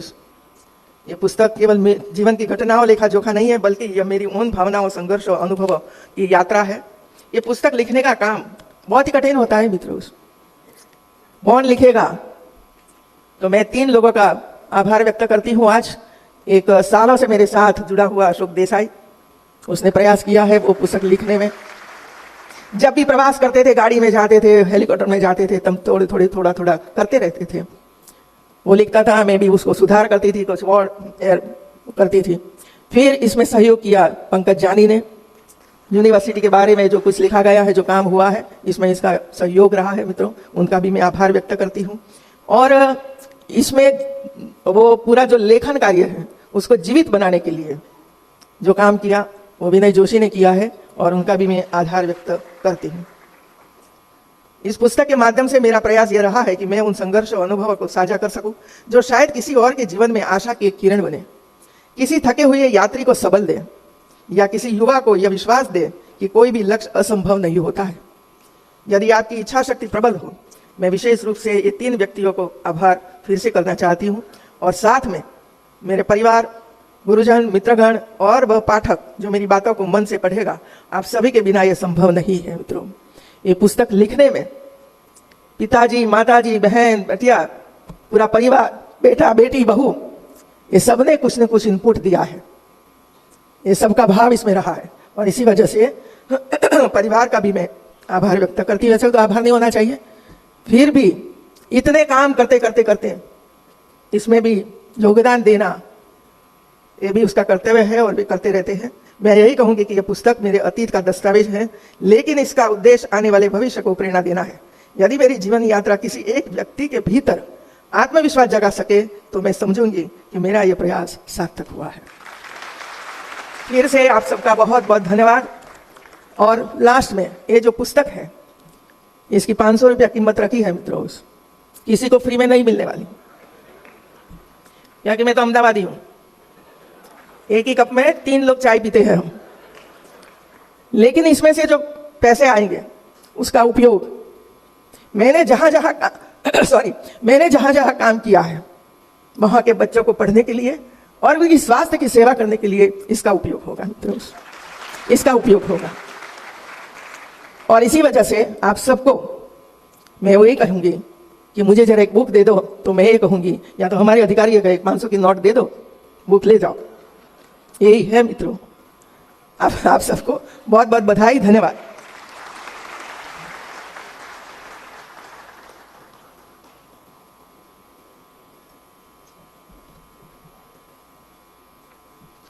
बहुत बहुत धन्यवाद माननीय राज्यपाल महोदया। आप सबकी सूचना के लिए बता दूं कि चुनौतियां मुझे पसंद हैं इस पुस्तक की बिक्री से जो भी धन प्राप्त होगा वो सामाजिक कार्य के लिए खर्च किया जाने वाला है। और अब मैं अनुरोध कर रहा हूं उपराष्ट्रपति महोदय से, कृपया अपने आशीर्वचन के लिए पधारें। माननीय उपराष्ट्रपति महोदय।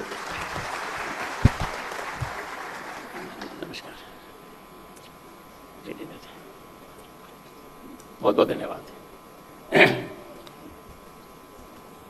थोड़ी देर पहले मुझे कहा आपको भी मुफ्त में नहीं मिलेगी। महामहिम राज्यपाल आनंदीबेन पटेल जी, मुझे मुफ्त में कोई भी चीज लेने की आदत नहीं है। और आपने अपनी किताब का चुनौतियां मुझे पसंद है 1 फरवरी 1979 को मैंने चुनौती से 7 फेरे ले लिए, 7 जीवन का वादा कर लिया। चुनौती के साथ रहने की मेरे को आदत है।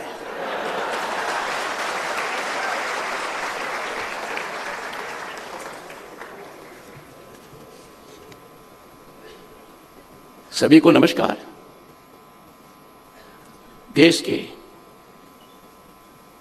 Bharat, home to 1/6 of humanity, Bharat गणतंत्र के सबसे बड़े प्रदेश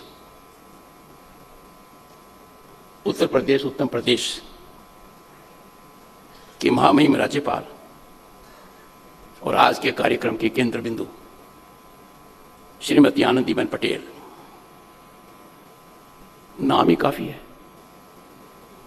आनंदीबेन पटेल नाम ही काफी है। देखिए क्या दिन चुना है, क्या सोच है। 1 मई, जहां आप मुख्यमंत्री रही, मंत्री रही, अध्यापक रही, आज गुजरात का स्टेटहुड डे है। यह आपका सोच है। गुजरात आपके दिल में धड़कता है। सभी गुजरात भाई बहनों को आज के इस शुभ अवसर पर मेरी शुभकामनाएं। आनंदीबेन पटेल इतनी सरल नहीं है जैसी दिखती हैं। आज 1 मई श्रमिक दिवस भी है।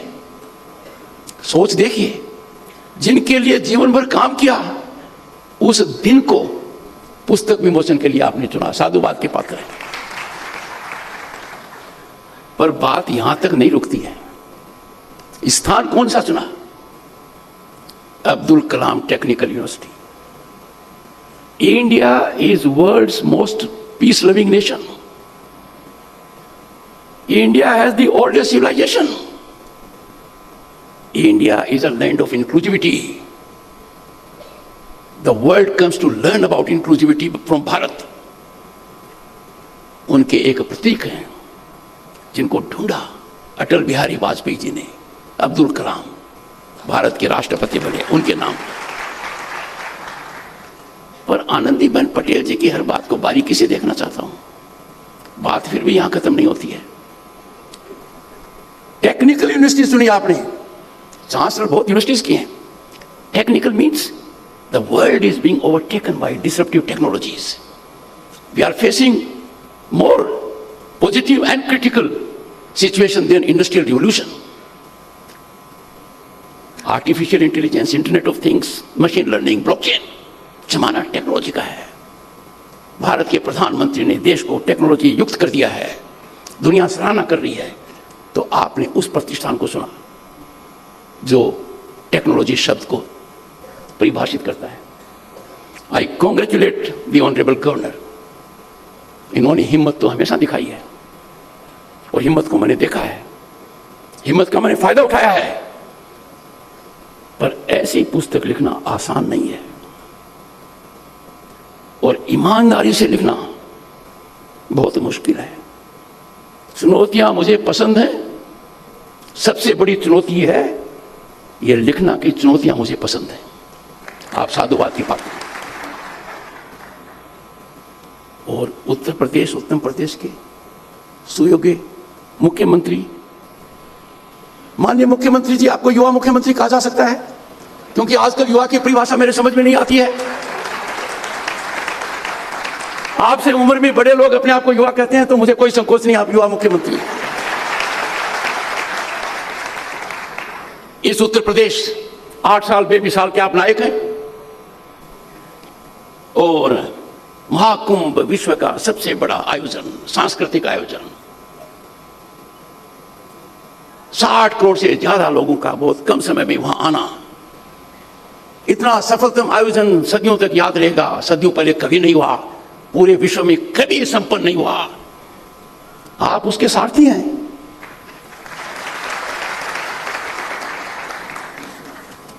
पर जैसे आपके राज्यपाल की बात बारीकी से देखनी पड़ती है, आपका भी आकलन कोई आसान नहीं है मुख्यमंत्री जी। 8.5 साल में बिना कोई टैक्स लगाए हुए 12.75 लाख की जो करोड़ की जो इकोनॉमी थी, उसको करीब आप 30 लाख करोड़ तक ले गए। हर अर्थशास्त्री के लिए अचंभा है कि उत्तर प्रदेश इस तरीके से बना है। यह शोध का विषय है। पर व्यक्ति आए, उसमें भी आपने डबल छलांग लगा दी, 46,000 से 1,10,000 कर दी। भारत गणतंत्र का 55% एक्सप्रेसवे आपके यहां पर है। दुनिया के बहुत से देश हैं जिनमें बहुत कम संख्या है मेट्रोस की, पर आपने यू हैव फ्रॉगलिफ्ट। अभी मेरी जानकारी के हिसाब से 6 शहरों में मेट्रो हैं और देश में आप अव्वल नंबर हैं।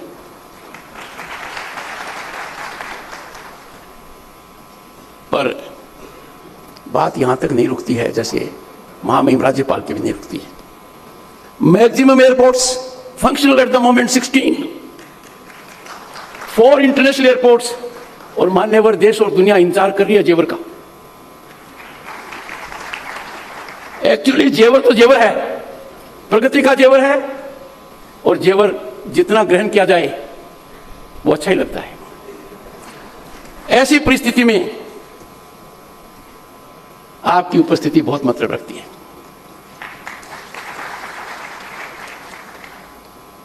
आपके बारे में जो महामहिम राज्यपाल ने कहा 100% सही है। आपने कुछ बातें ऐसी कही हैं जो चुनौती से जुड़ी हुई है। चुनौती से पलायन करना, चुनौती के प्रति उदासीन रवैया रखना, चुनौती के प्रति निष्क्रिय होना कायरता की निशानी है। कायरता का कोई भी अंश उत्तर प्रदेश के मुख्यमंत्री में नहीं है। इसमें कोई मेडिकल जांच की आवश्यकता नहीं है। स्वामी चिदानंद सरस्वती जी, संस्कृत हो, हिंदी हो, अंग्रेजी हो, absolutely fluent, seamless, a cultural ambassador of Bharat. Shri Satish Mahana ji लंबे समय तक विधायक रहे। खन्ना जी कहाँ हैं? खन्ना जी के बराबर हैं, कौन ज्यादा मुझे नहीं पता। सतीश महाना जी या हमारे प्रखर कांग्रेसी मेरे पुराने मित्र, वो भी आपके समकक्ष हैं। अनुभवी विधानसभा के अध्यक्ष केशव प्रसाद मौर्य और ब्रजेश पाठक जी बहुत बड़े प्रांत के उप मुख्यमंत्री हैं। अनार पटेल और संजय भाई के बारे में एक बात कहूंगा। अनार ने बहुत तरीके से अपनी मां का विवरण किया, तो मुझे एक प्रसंग याद आ गया। चलचित्र से है, अमिताभ बच्चन और शशि कपूर के बीच में एक वाद विवाद हो रहा है। मेरे पास गाड़ी है, बंगला है, बैंक बैलेंस है, आपके पास क्या है?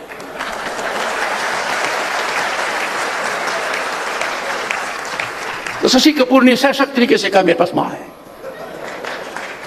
अनार आपके पास ऐसी मां है जिसकी ताकत उम्र के साथ कम नहीं है। And the best is yet to come. परम आदरणीय कलराज जी मिश्र मेरे मार्गदर्शक रहे हैं, बहुत अनुभवी राजनीतिज्ञ हैं और संवैधानिक दृष्टि से जो परिवर्तन आपने राजस्थान के राजभवन में लाए हैं सदैव याद रहेगा। भारत के संविधान की यदि सही ज्ञान आपको लेना है कम समय में प्रभावी तरीके से, एडमिट तरीके से, तो आपने जो वहां किया है उसका दर्शन कर लें। हमारे सामने माननीय ब्रजलाल जी कहाँ हैं? अच्छा, दिख रहे हैं। राज्यसभा के प्रखर सदस्य हैं, गृह विभाग समिति के अध्यक्ष हैं, बड़े प्रशासनिक अधिकारी रहे हैं, पर सबसे महत्वपूर्ण बहुत बड़े लेखक हैं। I can say with pride I am privileged to be chairman of a house where we have such gifted people like Brajlal. Honorable ministers, legislators, and the most important component is bureaucracy. We have amongst us Manoj Kumar Singh, Chief Secretary, and in the audience we have from your own state, both being alumnus of IIT Kanpur, Shri Sunil Kumar Gupta, a senior IAS officer of 1987 batch, secretary to vice president. सबसे ज्यादा महत्वपूर्ण है जो लोग यहां उपस्थित हैं और जो इस कार्यक्रम को देख रहे हैं, क्योंकि जो उद्बोधन महामहिम राज्यपाल का हुआ है और जो उन्होंने वर्णन किया है 1993 का विशेषकर, और यह जानकारी पुस्तक में लिखने से पहले मुझे हो चुकी है। Dr. Murli Manohar Joshi, I have highest regard for him. He is a scientist with scientific temper, a great parliamentarian. He was also there. पर उसके संदर्भ में पहलगाम की चर्चा हुई है। पहलगाम एक चुनौती प्रस्तुत करता है। But the nation is fortunate to have a towering leader, Prime Minister Narendra Modi in his third term. And that is our greatest assurance. But when we have a chunauti like Pahalgam, the nation has to rise as one person. It is an occasion for us to take a resolve. National interest is beyond compromise. Nation first has to be our principle. हम भारतीय हैं, भारतीयता हमारी पहचान है, राष्ट्रवाद हमारा धर्म है और राष्ट्रीयता से हम ओतप्रोत हैं। इससे हम दूर नहीं हटक सकते। और यही कारण है कि आज दुनिया भारत की ओर देख रही है। भारत के प्रधानमंत्री ने सबसे बड़ी चुनौती स्वीकार की और चुनौतियों को अवसर में बदला, और नतीजा क्या हुआ? हर घर में शौचालय, हर घर में बिजली कनेक्शन, हर घर में इंटरनेट, हर घर में नल, और आसपास में शिक्षा और स्वास्थ्य की व्यवस्थाएं। हर किसी को काम के लिए किसी और का मोहताज नहीं होना पड़ता है। हमारी बहनों ने, माताओं ने कितना फायदा मुद्रा का उठाया है, यह चमत्कारिक है। चुनौतियां आएंगी, जैसे मैंने कहा, मैंने तो खुद चुनौती को स्वीकार किया, चुनौती के साथ रहता हूं, हर कार्यक्रम में चुनौती को मेरे पास रखता हूं। पर सबसे खतरनाक चुनौती वो है जो अपनों से मिलती है, जिसकी हम चर्चा नहीं कर सकते। माननीय राज्यपाल और माननीय मुख्यमंत्री जी, क्या मैं सही कह रहा हूं? जो चुनौती अपनों से मिलती है, जिसका तार्किक आधार नहीं है, जिसका राष्ट्र विकास से संबंध नहीं है, जो राजकाज से जुड़ी हुई है, आप ही नहीं, मैं भी बहुत शिकारी हूं। माननीय राज्यपाल, इन चुनौतियों का मैं स्वयं शिकारी हूं, भुक्तभोगी हूं। पर हमारे सामने एक बहुत बड़ी ताकत है, और हमारी ताकत है हमारा दर्शन, हमारी सिविलाइजेशनल डेप्थ। और जिन्होंने हमें कह रखा है कि जब भी कोई संकट आए, वेद की तरफ ध्यान दो, गीता, रामायण, महाभारत की तरफ ध्यान दो, कर्मण्ये वाधिका रस्ते मा फलेषु कदाचन। जब भी चुनौती सामने आए, चुनौतियां आएंगी, चुनौतियां ऐसी आएंगी कि आप व्यवस्था में पड़ जाते हो और सोचते हो दीवारों के भी कान हैं, तो उस चुनौती की चर्चा खुद को भी नहीं करते हो। पर कभी भी कर्तव्य पथ से अलग नहीं हटना है। और यही कारण है कि भारत के प्रधानमंत्री ने दूर सोच दिखाते हुए राजपथ को कर्तव्य पथ किया। मैं क्यों कह रहा हूं? हाल के कुछ दिनों में घटनाक्रम हुआ है जिस पर मैंने वक्तव्य भी दिया है, आपके प्रांत से भी जुड़ा हुआ है।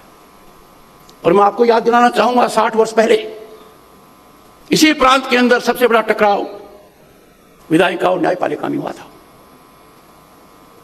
आप सभी उसके बारे में जानकारी रखते हैं। It is our bounded duty to ensure our constitutional institutions have respect for one another, and the respect arises when institutions confined to their own area, when institutions respect one another. Our constitution does not envisage confrontation amongst institutions. Constitution wants coordination, collaboration, discussion, deliberation, dialogue, debate. और इसीलिए मैं कहता हूं कि जब देश की अप्रत्याशित उन्नति हो रही है अर्थव्यवस्था के अंदर, संस्थागत ढांचे के अंदर, और कौन जानता है आपसे बेटर, आप लोगों ने, यही प्रांत है जिन्होंने सबसे पहले फर्स्ट वाटरवे दिया है। देश का पहला वाटरवे महामहिम राज्यपाल आपके प्रांत में है। योगी आदित्यनाथ ने योग्यता दिखाते हुए यह काम पानी पर भी चालू कर दिया है। The state can boast legitimately of having first rapid rail, Uttar Pradesh में है। और इसीलिए मैं कहता हूं, आज के दिन India is bubbling with hope and possibility. समुद्र की गहराइयों में जाइए, समुद्र के तट पर जाइए, जमीन पर देखिए, जमीन के नीचे देखिए, आसमान में देखिए, अंतरिक्ष में देखिए। The rise of Bharat is phenomenal. ऐसे मौके में चुनौतियां आएंगी, पर उन चुनौतियों से पलायन नहीं करना चाहिए। ये लोग कहते हैं कई बार पब्लिक मेमोरी शॉर्ट, और सोचते हैं कि समय के साथ बात आई गई हो जाएगी। ऐसा होता नहीं है। क्या हम इमरजेंसी को भूल गए? समय तो बहुत निकल गया है। इमरजेंसी की काली छाया आज भी हमको नजर आती है। The darkest period of Indian history, where legs were put behind the bars, access to judiciary was negatived. मौलिक अधिकारों का दूर दूर तक कोई नाम नहीं रहा, लाखों लोग जेल में चले गए। हम नहीं बोले। उसी तरीके से हाल में जो पीड़ादायक घटना हुई है, मैं मानकर चलता हूं, मेरा दृढ़ मत है, हम इसमें विश्वास करना पड़ेगा कि every person is innocent. Innocence is a premium value in democracy. पर कोई भी अपराध हो, कानून के हिसाब से उसका निपटारा होना चाहिए। जो अपराध आम आदमी के मानस को छूता हो, उस पर पर्दा नहीं डाला जा सकता। मैंने इस बात को कहा है। कुछ लोगों ने मुझे कहा कि आप इस विषय पर इतने बेबाक क्यों?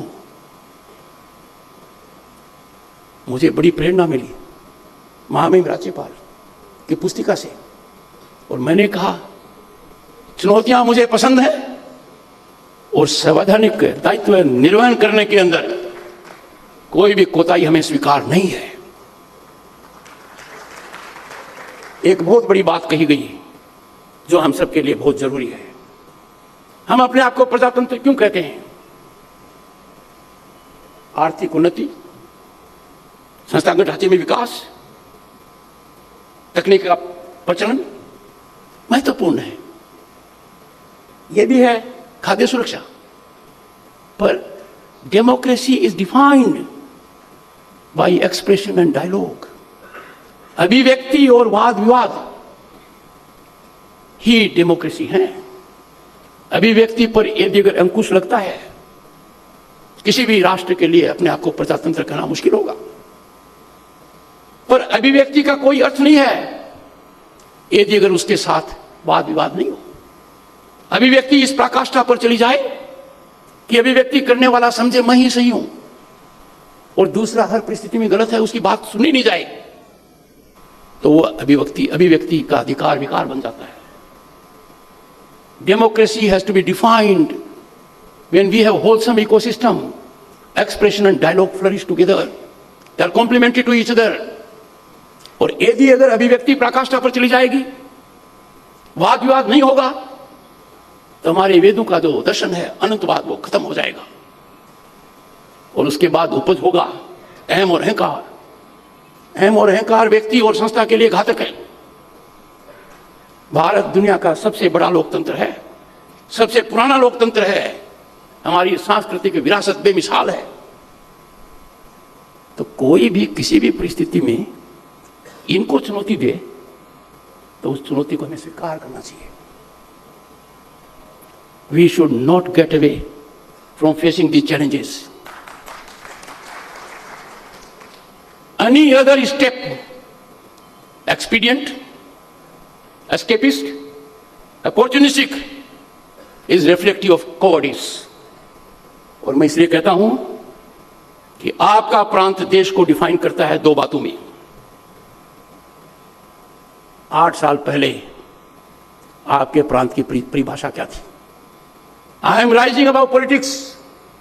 आई am not stakeholder in politics, but I am stakeholder as citizen of this country in governance.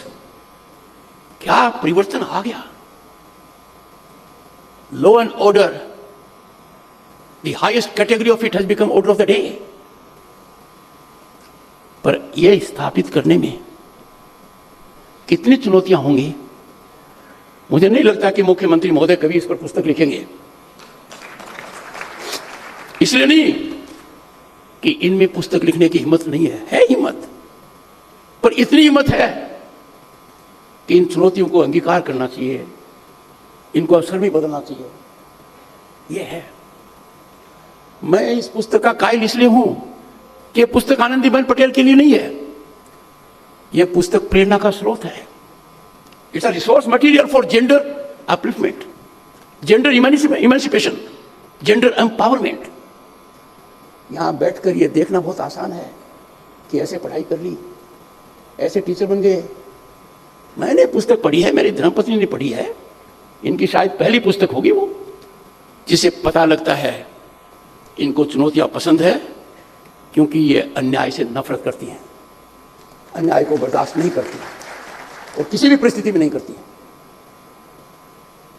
I am absolutely elated to be part of this grand event. जब ये आई तो मैंने कहा आप तो यही तय कर सकती हैं कि मैं इस कार्यक्रम में कहां बैठूंगा। एंड ट्रस्ट मी, मैं यहां नहीं बैठा होता तो मैं आपके साथ बैठा होता, पर इस कार्यक्रम में मैं जुड़ा। हमने संसद टीवी के अंदर माननीय राज्यपाल महोदया का एक इंटरव्यू लिया है।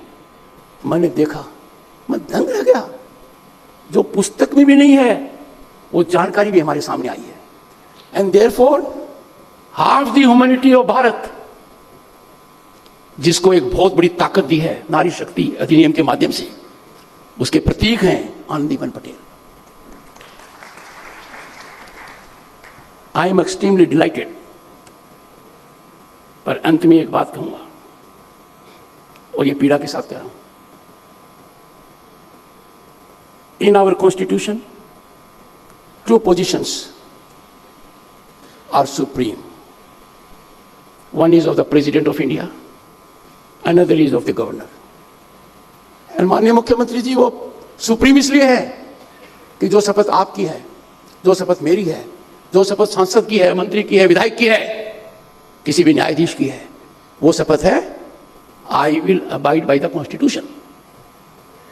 पर द्रौपदी मुर्मू जी की शपथ और आनंदीबेन पटेल की शपथ अलग है। इनकी शपथ है I will preserve, protect and defend constitution. और दूसरी शपथ है I will serve the people, for the governor people of the state and for the president people of India. ऐसे गरिमापूर्ण पदों पर टिप्पणियां करना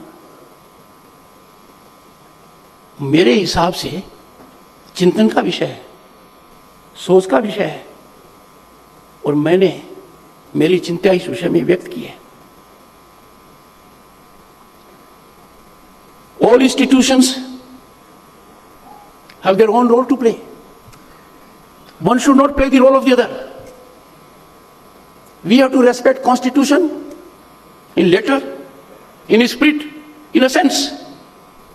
और मैं कह चुका हूं 140 करोड़ जनता अपनी भावना व्यक्त करती है चुनाव में अपने जनप्रतिनिधियों के माध्यम से, और वो जनप्रतिनिधि अकेले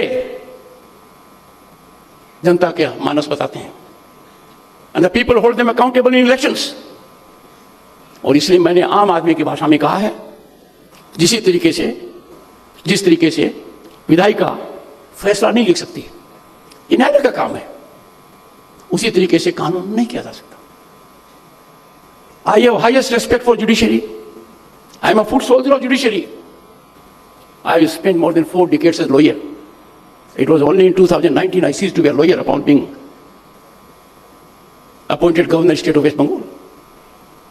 मैं जानता हूं जुडिशरी में प्रतिभाशाली लोग हैं, जुडिशरी का बहुत बड़ा महत्व है, हमारी प्रजातांत्रिक व्यवस्था कितनी मजबूत है। It is defined by state of judiciary. At a global benchmark, our judges are one of the best. But then I appeal, we should show collaboration, coordination, and cooperative stance.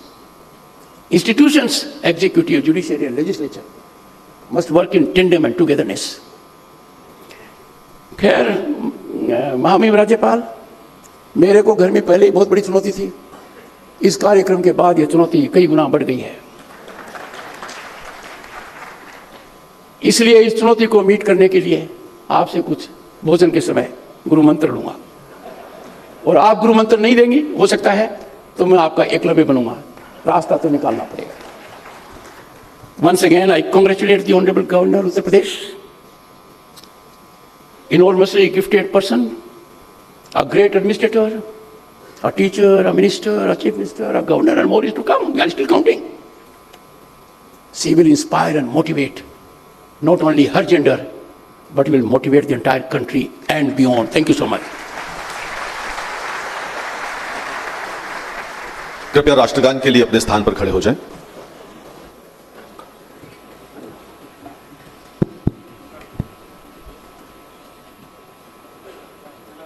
प्रारंभ करें।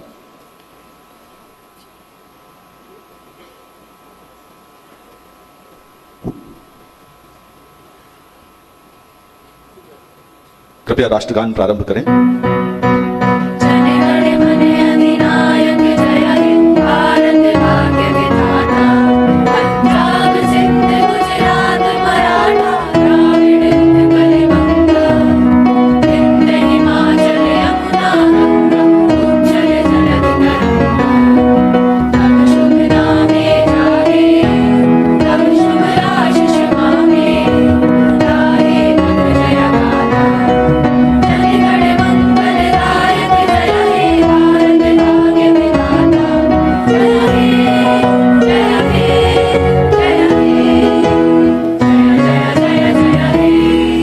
भारत माता की बहुत बहुत धन्यवाद। अब गणमान्य अतिथि प्रस्थान करेंगे और आप सब अतिथि कृपया अपने स्थान पर रुके रहें। सोफे पर जो प्रथम 8 पंक्तियों में विशिष्ट अतिथि विराजमान हैं, वो कृपया गेट संख्या 6 से, आपकी बाईं ओर गेट संख्या 6 से भोजन के लिए प्रस्थान करेंगे। अन्य अतिथियों से अनुरोध है कृपया गेट संख्या 4 एवं 5 से आप जलपान हेतु प्रस्थान करें, लेकिन पहले गणमान्य अतिथियों के प्रस्थान के पश्चात ये प्रस्थान होगा। मंचासीन विशिष्ट अतिथि प्रस्थान करते हुए आप सब